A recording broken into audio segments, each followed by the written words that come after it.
Okay, this is a rant written at midnight about cops and robbers.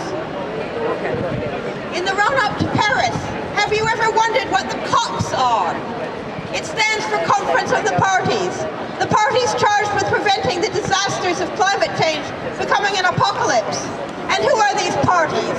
Not the Vanuatu fishing people whose homes have been wiped out by the biggest cyclone ever. Not the people dependent on the polar ice. Not the African farming families facing famine from unprecedented droughts. The New York and New Orleans ghetto dwellers left stranded after Hurricanes Sandy and Katrina. The UK householders still waiting for insurance on their flooded homes. Not Zane Bambola's parents who lost their beautiful 7-year-old son in one of those floods. Not the present generation of children all over the world who are facing a future corrupted and cut short in the most unimaginable ways. No. The parties are governments and UN agencies who have steadily provided financial, physical, and social infrastructure for the world's economies, these same economies that have produced and are producing runaway carbon emissions. The parties are the ones who, when banks ran into trouble, suddenly found the trillions that they'd said didn't exist, who bailed out not only the banks, but the industries causing climate change, but who, when the very earth is threatened, cannot come up with the relatively small sums necessary to insulate our homes against the cold and stop us all wasting energy, to build a public transport system that would wipe out the need for cars and airplanes, to fund the urgent transition to renewable energy sources.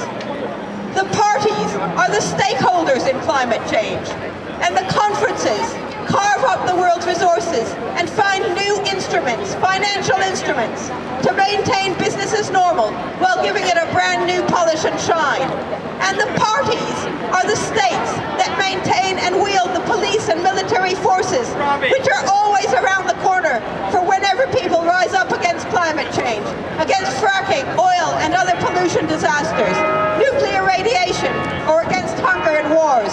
They are waiting around the corner for us in Paris. These are the cops. Who are the robbers?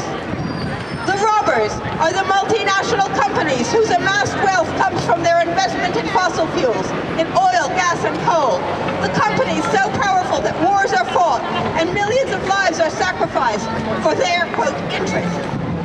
The companies that, as fossil fuels become scarce and hard to reach, just plow in more millions to tap for oil in deep water, to scrape away earth from a pristine region the size of England for tar sands, and now in Britain plan to frack this beautiful, populous island from the leafy south to the desolate, uninhabited northeast, even right under our homes.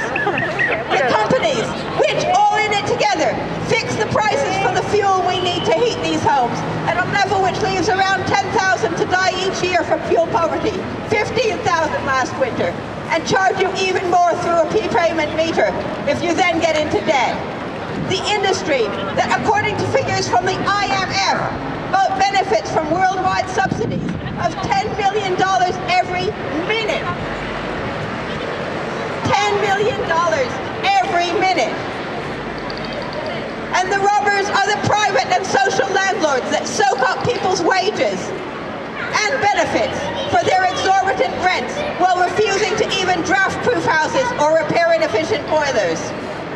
The robbers are the firms that pay wages so low that many people doing full-time jobs must top them up through benefits, trillions in taxpayers' money being channeled straight to low-paying and zero-hours employers and then blamed on so-called scroungers. In fact, more and more, industry, transport, housing, retail, and banks have become part of a giant funnel, draining the world's resources and the fruits of all our labor into fewer and fewer hands. And those hands invest our accumulated money in creating climate change, not in preventing it. These are the robbers. In this movie, the movie of our lives, the cops and the robbers are in it together. They smile at each other as they pass in the revolving doors between the corporate boardrooms and government departments. They laugh together in the swimming pools of their exclusive hotels and over cocktails at international conferences. And sometimes they are the same people. The last major COP was in Copenhagen in 2009. Thousands of people went to the city, determined to let the parties know that we would not tolerate anything less than real action to stop the juggernaut. Some went into the conference to lobby. They were ignored. Others took action in the streets outside. They were beaten up by the Danish police, forced to sit on the freezing ground for hours, and in many cases arrested. At the same time, information was revealed to cast doubt on climate change statistics and make it a subject for debate, not action. The movement to try to stop climate change suffered a body blow from which it took years to recover. Now the reality of climate change is as far beyond question as the health effects of smoking cigarettes, which were similarly called into question by the very same PR agents. We know more, and we have regrouped. Many of us have spent the intervening years confronting, blockading, and in some cases winning against the robbers, holding back oil pipelines, preventing fracking, battling for divestment, protecting indigenous peoples and other people's land, exposing the farce of carbon offsets and carbon trading. If we now go to Paris, and we do now go to Paris, if we now go to Paris, it is to demonstrate the breadth and unity of this great and continuing movement. We will not again be marched up to the top of the hill and then marched down again. From the parties behind closed doors, we expect precisely nothing. From the people outside them and the people who stayed to fight at home, we expect the battle of our lives.